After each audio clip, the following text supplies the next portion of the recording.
ಗುರುಗಳು ಹೇಳ್ತಾ ಇದ್ರು ಅಂಬರೀಷ್ ಮಹಾರಾಜರು, ಇದನ್ನ ಬದಲಾವಣೆ ಮಾಡಬೇಕು, ತಿರುಗಿ ಕಲ್ಯಾಣಪುರಿ ಅಂತಾನೆ ಕರಿಬೇಕು ಅಂತ ಅವ್ರು ಹೇಳಿದ್ರು. ಇದು ನಮ್ಮ ಬೆಂಗಳೂರಿಗೆ ಇದ್ದಿದ್ದು ಮೂಲ ಹೆಸರು, ಅದು ದೇವತೆಗಳು ಇಟ್ಟಿದ್ದ ಹೆಸರು. ಯಾಕೆಂದ್ರೆ ಕಲ್ಯಾಣ ಆಗ್ಲಿ ಅಂದ್ರೆ ಎಲ್ಲರಿಗೂ ಒಳ್ಳೇದಾಗ್ಲಿ ಅಂದ್ಬಿಟ್ಟು. ಕಲ್ಯಾಣಪುರಿ ಅಂದ್ರೆ ಅಲ್ಲಿ ಬಂದವ್ರಿಗೆಲ್ಲ ಎಲ್ಲರಿಗೂ ಒಳ್ಳೇದಾಗ್ಲಿ ಅಂದ್ಬಿಟ್ಟು, ಅದಕ್ಕೋಸ್ಕರ ಕಲ್ಯಾಣವಾಗ್ಲಿ ಅಂದ್ಬಿಟ್ಟು. ಜೊತೆಗೆ ಇನ್ನೊಂದು ವಿಶೇಷ ಏನಂದ್ರೆ ಈ ಊರಿನಲ್ಲಿ ತುಂಬಾ ಕಲ್ಯಾಣ ಮಂಟಪಗಳಿದೆ, ತುಂಬಾ ಇದೆ, ತುಂಬಾ ಜಾಸ್ತಿ.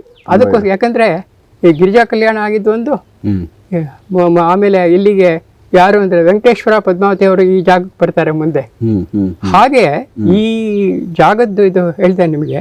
ಆವಾಗ ಕೆಂಪೇಗೌಡರಿಗೆ ಗೊತ್ತಾಯ್ತು ಇದು ನಿಜವಾದ ಹೆಸರು ಕಲ್ಯಾಣಪುರಿ ಅಂತ. ಆವಾಗ ಆ ಕೆಂಪೇಗೌಡರು ಆವಾಗ ತುಂಬಾ ಅಭಿವೃದ್ಧಿ ಮಾಡ್ತಾರೆ ಇಲ್ಲಿ ಎಲ್ಲ ಕಡೆನೂ. ಇದು ಜಾಗ ಮಾಡ್ತಾ ಇರ್ಬೇಕಾದ್ರೆ ಕೆಂಪೇಗೌಡರು ಯಾರು ಅಂದ್ರೆ ಅವರು ಆಂಜನೇಯನ ಅಂಶ. ಅವರು ಕೆಂಪೇಗೌಡರು ಹೌದು, ಆಂಜನೇಯ ಅವರು, ಗೊತ್ತಾಯ್ತಲ್ಲ. ಅವರು ಇಲ್ಲಿ ಬಹಳ ಅಭಿವೃದ್ಧಿ ಕೆಲಸ ಎಲ್ಲ ಮಾಡ್ತಾರೆ ಬೇಕಾದಷ್ಟು.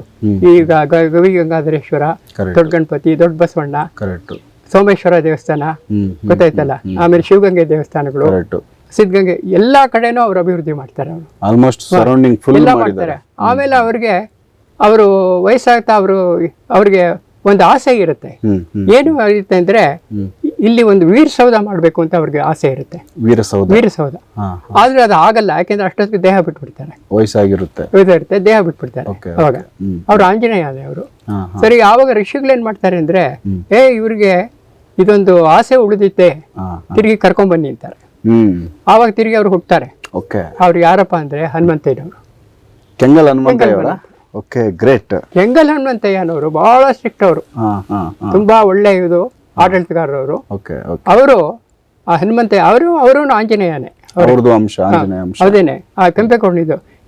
ಕೆಂಪೇಗೌಡನಿಗೆ ಇದು ಆಸೆ ಇತ್ತು, ಅದನ್ನ ಪೂರೈಸೋದಕ್ಕೆ. ಈಗ ಅವಾಗ ಹನುಮಂತಯ್ಯ ಬಂದಾಗ ಹನುಮಂತಯ್ಯನ ಕಾಲದಲ್ಲಿ ಏನ್ ಮಾಡಿದ್ರು, ಅವರು ಆ ವೀರಸೌಧ ಕಟ್ಬೇಕು ಅಂತಿತ್ತಲ್ಲ, ಅದು ವಿಧಾನಸೌಧ ಆಯ್ತು. ಆ ವಿಧಾನಸೌಧ ಕಟ್ಟಿದ್ದು ಬಹಳ ಆಶ್ಚರ್ಯ. ಹೇಗೆ ಅಂದ್ರೆ ಅದನ್ನ ಜೈಲ್ನಲ್ಲಿರೋ ಕೈದಿಗಳು ಅವ್ರನ್ನೇ ಉಪಯೋಗಿಸ್ಕೊಳ್ಳಿ ಕೆಲಸಕ್ಕೆ. ಅವ್ರಿಗೆ ಎಲ್ಲ ಅದಕ್ಕೆ ಏನೇನ್ ತಗಲತ್ತೆ ಆ ಸಂಬಳ ಎಲ್ಲದನ್ನು ಅವ್ರನ್ನೆಲ್ಲ ಬ್ಯಾಂಕ್ ನಲ್ಲಿ ಇಡಿ. ಅವ್ರಿಗೆ ಈ ಕೆಲಸ ಎಲ್ಲ ಆದ್ಮೇಲೆ ಅದನ್ನ ಕೊಟ್ಬಿಟ್ಟು ಕಳಿಸಿ ಅಂತ ಹೇಳಿದ್ರು. ಕೆಲಸ ಕಂಪ್ಲೀಟ್ ಆದ್ಮೇಲೆ ಎಲ್ಲರನ್ನು ಬಿಡುಗಡೆ ಬಿಡಿ, ಅವ್ರಿಗೆ ಆ ದುಡ್ಡನ್ನು ಕೊಡಿ ಅಂತ ಹೇಳಿದ್ರು. ಸೂಪರ್. ನೋಡಿ, ಇಂಥದ್ದು ಹೀಗಿರ್ಬೇಕು. ತುಂಬಾ ಚೆನ್ನಾಗಿ ಅವರು ಮಾಡಿದ್ರು ಇದನ್ನ.